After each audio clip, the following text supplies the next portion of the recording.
आज का हमारा टॉपिक है स्टोइचियोमेट्री। इस तरह से पढ़ेंगे स्टोइचियोमेट्री एंड स्टोइचियोमेट्रिक कैलकुलेशंस। तो अब हमें समझना है कि सबसे पहली बात ये स्टोइचियोमेट्री वर्ड जो आया है वो दो ग्रीक वर्ड से आया हुआ है। यह स्टोइचियोमेट्री वर्ड जो है, ठीक है ना, comes from two Greek words. यह दो ग्रीक वर्ड से आया हुआ है, जिसका अर्थ होता है, अब ये जो है दो ग्रीक वर्ड क्या क्या है, तो पहला है स्टोइचियन, दूसरा है मेट्रॉन। पहला है स्टोइचियन, दूसरा है मेट्रॉन। स्टोइचियन का मतलब होता है एलिमेंट और दूसरा मेट्रॉन का मतलब होता है मेजर मतलब माप। मेजर का मतलब माप हो गया, एलिमेंट का मतलब तत्व हो गया। इसका मतलब तत्व की माप। अब तत्व को कैसे मापेंगे, तो इसके मास या वॉल्यूम के रूप में। तो इसलिए अब स्टोइचियोमेट्री को हम ऐसे डिफाइन करते हैं। स्टोइचियोमेट्री को हम इस तरह से डिफाइन कर सकते हैं। किस तरह से, तो इसको लिखते हैं कि the branch of physical science, भौतिक विज्ञान का वह शाखा। The branch of physical science which deals with जो वर्णन करता है किसका, दी स्टडी, अध्ययन का। किसका अध्ययन, ऑफ कैलकुलेशंस, परिकलन का। किस चीज़ के कैलकुलेशन का, ऑफ मासेज और वॉल्यूम्स,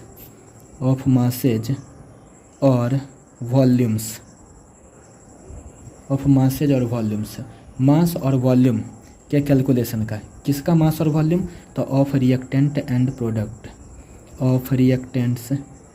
प्रोडक्ट्स, रिएक्टेंट और प्रोडक्ट के मास या वॉल्यूम का। कहाँ पर ये रिएक्टेंट एंड प्रोडक्ट, तो involved in a balanced chemical equation,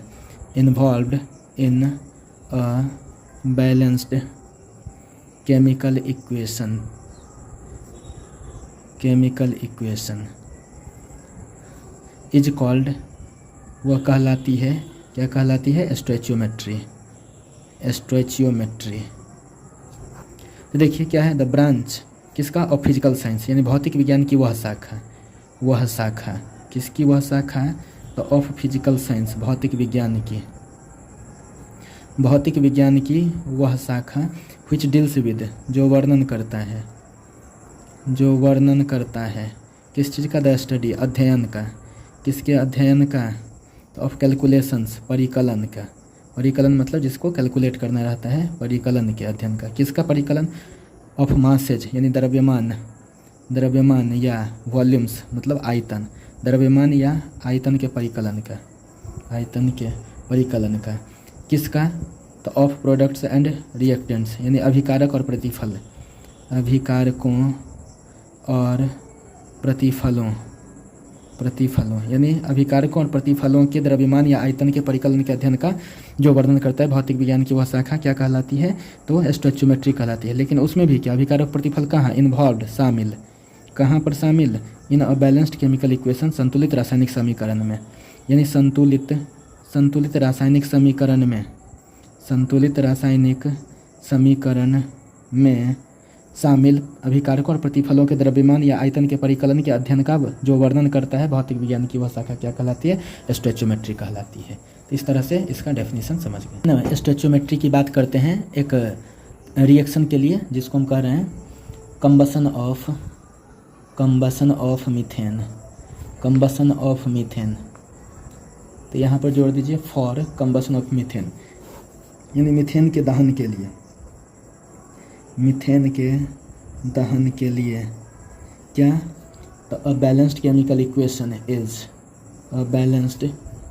equation, एक संतुलित रासायनिक समीकरण। A balanced chemical equation is क्या हो जाएगा, तो CH4 मीथेन हुआ, इसको जलाएंगे यानी कंबसन कराएंगे, यानी ऑक्सीजन से इसकी अभिक्रिया हो जाएगी, इसका रिएक्शन हो जाएगा। तो यह जो बनता है CO2 प्लस H2O बनता है।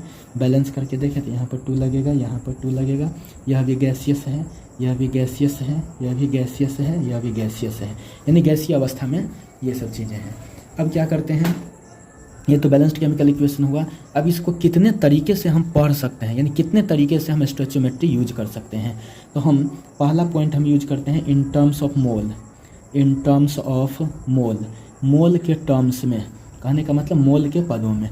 तो कैसे, इस चीज़ को हम कैसे देखेंगे, यहाँ पर कुछ नहीं है तो 1 है, एक CH4, यहाँ पर 2 O2, यहाँ पर एक CO2 और 2 H2O। तो अगर मोल के टर्म में देखेंगे तो हम लिखेंगे यहाँ पर 1 mole CH4 reacts with 2 mole O2 to form 1 mole CO2 and 2 moles H2O। यानी इसको हम मोल के टर्म में लिखेंगे तो यहाँ पर लिखेंगे, यहाँ पर नहीं कुछ है तो क्या है 1, तो क्या लिखेंगे 1 mole CH4 gas reacts with क्या 2 moles of O2 gaseous, 2 moles of O2 gaseous, क्या करने के लिए, टू फॉर्म बनाने के लिए, क्या बनाने के लिए 1 mole of CO2 gaseous and 2 moles of H2O gaseous. यानी सबको क्या कर दिया, मोल के टर्म में हमने यहाँ पर लिख दिया। तो ये हो गया मोल के टर्म में। अगर इसी चीज़ को मॉलिक्यूल्स के टर्म में बताते तो कैसे बताते, तो अगर मॉलिक्यूल्स के टर्म में तो ठीक से वही बात है, फिर 1 मोल यानी 1 मॉलिक्यूल ऑफ CH4 हम लिख सकते हैं यहाँ पर कि 1 molecule of CH4 gaseous reacts मतलब अभिक्रिया करता है विद किसके साथ है 2 मॉलिक्यूल्स किसका, ये 2 मॉलिक्यूल्स ऑफ O2 के 2 मॉलिक्यूल के साथ, क्या करने के लिए, टू फॉर्म बनाने के लिए, क्या बनाने के लिए, तो 1 molecule of CO2 gaseous and 2 molecules of H2O gaseous. तो ये हो गया मॉलिक्यूल के टर्म में, इस चीज़ को हम पढ़ेंगे, इसी केमिकल रिएक्शन को। अब इसी केमिकल रिएक्शन को हमें पढ़ना है किसके टर्म में, तो वॉल्यूम, मोलर वॉल्यूम के रूप में। तो कोई दिक्कत नहीं, जब 1 मोल इसकी बात करें तो 1 मोल का वॉल्यूम क्या होता है, मोलर वॉल्यूम। तो 1 मोल का वॉल्यूम, मोलर वॉल्यूम कितना 22.4 लीटर होता है। यहाँ पर 1 मोल है तो इसलिए क्या लिखेंगे कि हम लिखेंगे 22.4 litre of CH4 gaseous reacts with, ये कितना 2 मोल्स है तो 2 इंटू 1 मोल के लिए 22.4 लीटर, तो इसलिए क्या हो जाएगा 2 into 22.4 litre of O2 gaseous, यानी कि 22.4 लीटर CH4 का रिएक्ट करता है किसके साथ है 2 इंटू 22.4 लीटर ऑफ O2, क्या करने के लिए, टू फॉर्म बनाने के लिए, क्या है इधर 1 मोल है तो 1 मोल के लिए कितना 22.4 litre of CO2 gaseous and यहाँ पर कितना 2 मोल्स है तो इसलिए 2 into 22.4 litre of H2O gaseous. यानी इसको मोलर वॉल्यूम के टर्म में लिखे।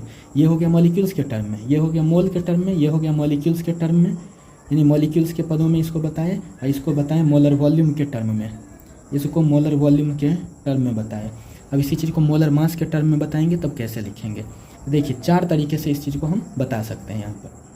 अब इसी चीज़ को हम ऐसे लिखते हैं, यहाँ पर CH4 + 2O2, तो यह बना CO2 + 2H2O है।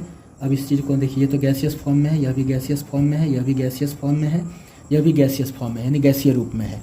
अब देखिए इसके लिए अगर हम मोलर मास की बात करते हैं, यहाँ पर हमने बताया कि मोलर मास के टर्म में लिखना चाहते हैं, मोलर द्रव्यमान के रूप में, ये था मोलर आयतन के रूप में।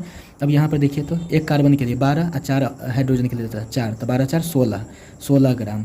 यहाँ पर देखिए तो 2 गुने और यहाँ पर 1 ऑक्सीजन का 16, तो यहाँ पर 2 ऑक्सीजन का कितना हो गया 32 ग्राम। यहाँ पर देखिए 1 कार्बन का कितना हो गया 12 और यहाँ पर 2 ऑक्सीजन का 32 12 कितना हो जाएगा, यह 44 ग्राम हो जाएगा। यहाँ पर देखिए तो इसके लिए 2 गुने ये कितना है 2 हाइड्रोजन का 2, 1 ऑक्सीजन का 16, तो 16 2 18 ग्राम।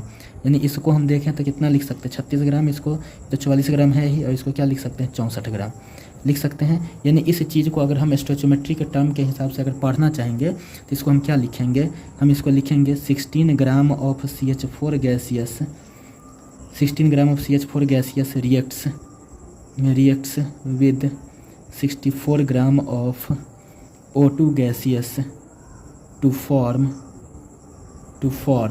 बनाने के लिए, क्या बनाने के लिए, तो यहाँ पर देखिए 44 gram of CO2 gaseous and 36 gram of H2O gaseous, क्योंकि 2 मॉलिक्यूल्स था ना यहाँ पर 2 मॉलिक्यूल्स, तो 2 मोल का मास कितना हो जाएगा, 1 मोल का 18 ग्राम, तो 2 मोल का 36 ग्राम। इतने सारे तरह से जो है ना हम लोग इस स्टोइचियोमेट्री को, एक रिएक्शन को हम 4 तरीके से पढ़ सकते हैं। अगर ये सब चीज़ आता है फिर इसके बाद से कैलकुलेशन भी हम कर सकते हैं, जो मेन स्टोइचियोमेट्री का मेन फोकस है उसकी बात करेंगे। हमारे पास एक न्यूमेरिकल क्वेश्चन है, calculate the amount of water का अमाउंट हमें यानी उसका मास हमें निकालना है। कब जो उत्पन्न होता है, कौन सा वाटर जो उत्पन्न होता है किसके द्वारा, by the combustion of 16 gram of methane, 16 gram methane के दहन के द्वारा जो वाटर जो है जो प्रोड्यूस हुआ, उत्पन्न हुआ, उसका अमाउंट यानी उसकी मात्रा अर्थात उसका मास निकालना है। तो देखिए इसका सॉल्यूशन, इसका हल देखते हैं। तो क्वेश्चन में कैलकुलेट यानी ज्ञात कीजिए, परिकलित कीजिए किस चीज़ को, तो अमाउंट ऑफ वाटर, पानी की मात्रा को, प्रोड्यूस्ड जो उत्पन्न होता है किसके द्वारा, बाय द कंबसन, दहन के द्वारा। किसके दहन के द्वारा, 16 ग्राम ऑफ मीथेन।